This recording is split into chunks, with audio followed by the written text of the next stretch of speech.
Well, good morning to you and welcome to another episode. We're just here just outside Nottingham, Lockington to be more exact, and let me show you what I got on. Come with me.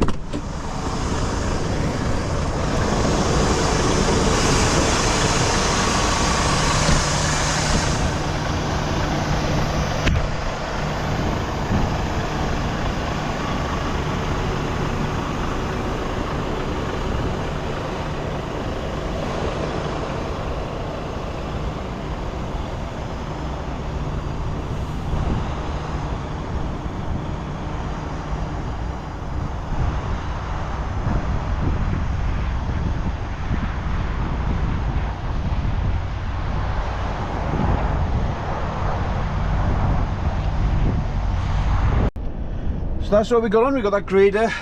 It's an unusual machine. You don't really see them that often now because, well, to be honest, bulldozers are taking over.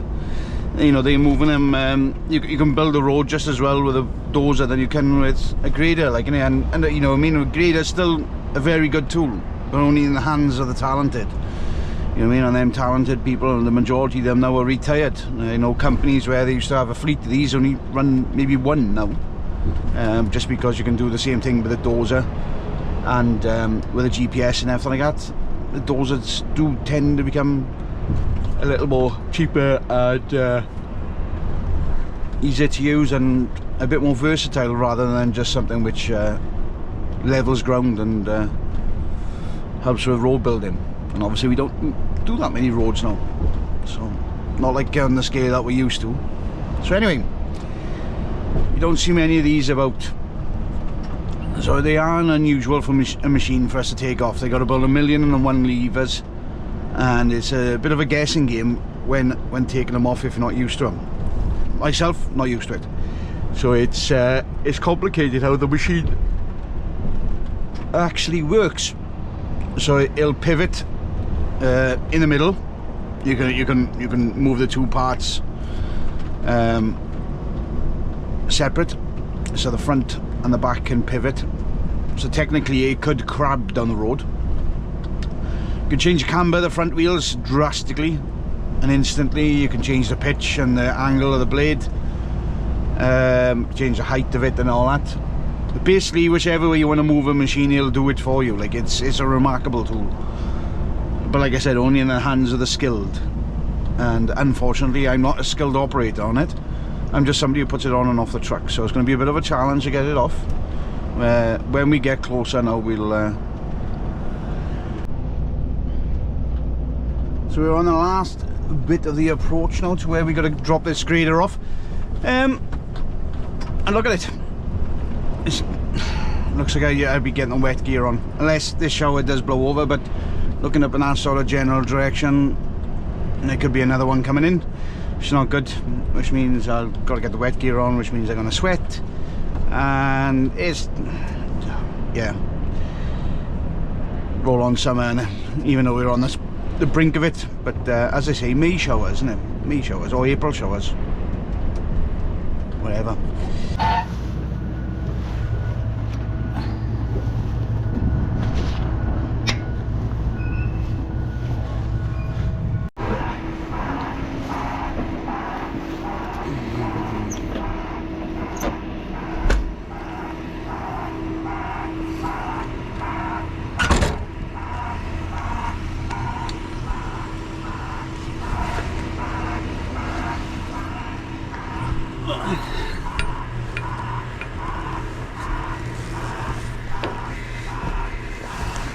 And we are in, and this is what it looks like inside one of these old school things. Now then, so we'll leave it.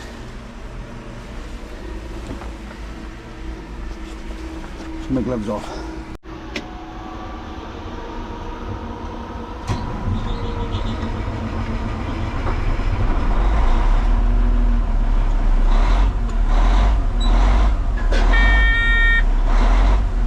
Just like Ashley's alive. So you got these gauges here, obviously fuel. That tells how much he's pivoted. You're seeing it over there, but we'll see how she gets on. Now I know these two are for to lift the ram up and down.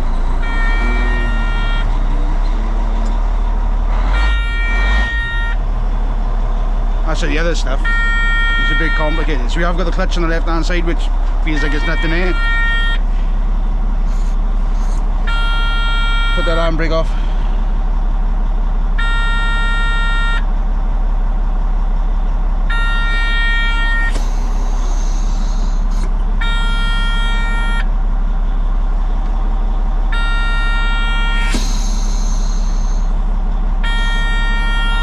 Don't know why the handbrake's coming back on. Let's just plug this in. Let's see if it has got a warning to keep the seatbelt quiet. Nope.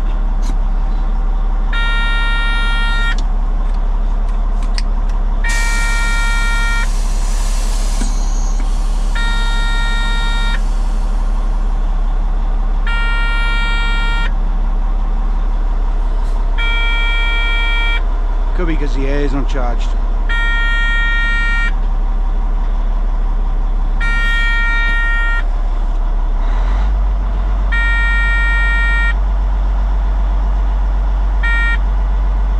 I think it's air pressure that buzzer was.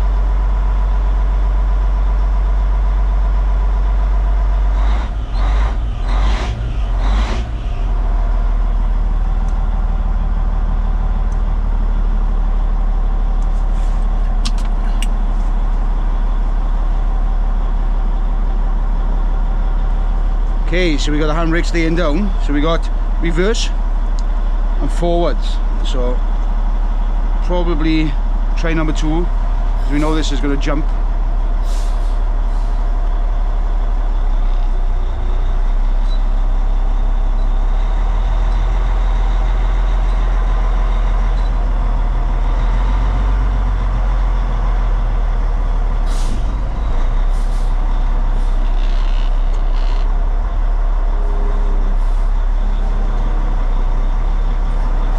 Keep an eye on them back tyres as well, they're looking good.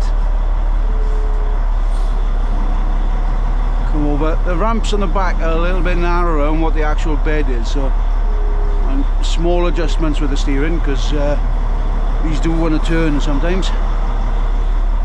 So we're looking good with the back end at the moment, so we don't need to pivot it. And to be honest here, I can correct it now that the front wheels are off the bed. We can give it a little bit of a correction, so we want it to come over this way a little bit more.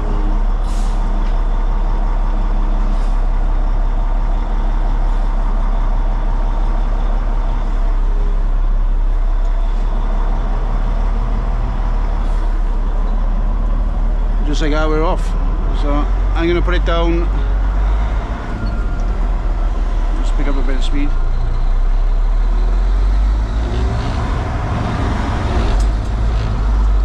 That clutch is sticking.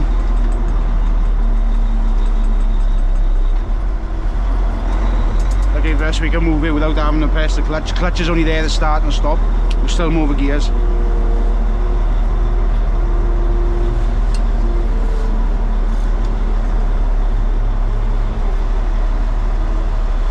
So we'll put that into park,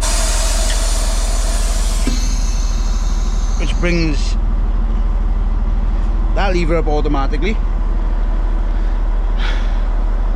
Now we'll lower the blade.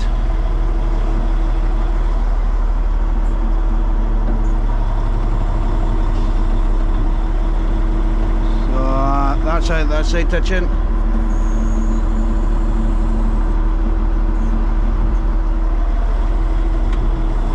Or should we just leave the blade up? Reason being is for the next person who goes and drives it, they may not know how to lift the blade, because it's about 150 controls here, as you can see, and they may not know how to get it on. So we'll knock that off, and we're going to knock that isolator off on the back. Isolated. There she is. Normally if I was parking up, I'll leave the blade down, but just in case the next person doesn't know how to use it, we'll leave the blade up. So that wasn't a bad tip at all. It's just surprising how much you remember when, even though you've only used it once before, like, you know what I mean? So it was, things came back pretty quick. And tell a secret, I did ask the guy which put it on yesterday quickly what the controls were, so it does help. As for doing the fancy stuff like swiveling it and whatnot, it would have been a trial and indicators are nice, isn't it? It's nice to know what people are doing sometimes, isn't it? You know what I mean? I'm going to come all the way around, but then I'm going to go straight on.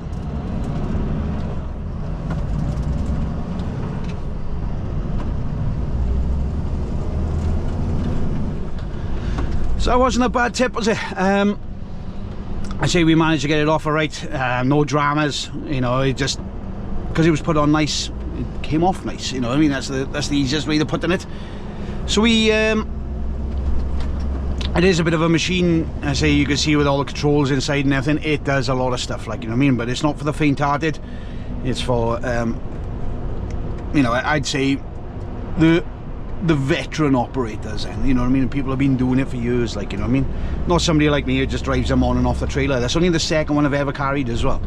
So you know what I mean, the last one I carried was probably about 4 years ago, maybe a little bit longer. So you know, trying to keep yourself refreshed on how to operate one of their machines, you're on a losing battle, you know what I mean. When you get into it, you're like, okay, you know what I mean, I've done this before but I can't remember how. That's where Google comes your friend as well. I mean, like, I know a lot of drivers who use Google to release the quick hitches on some machines because they're all different.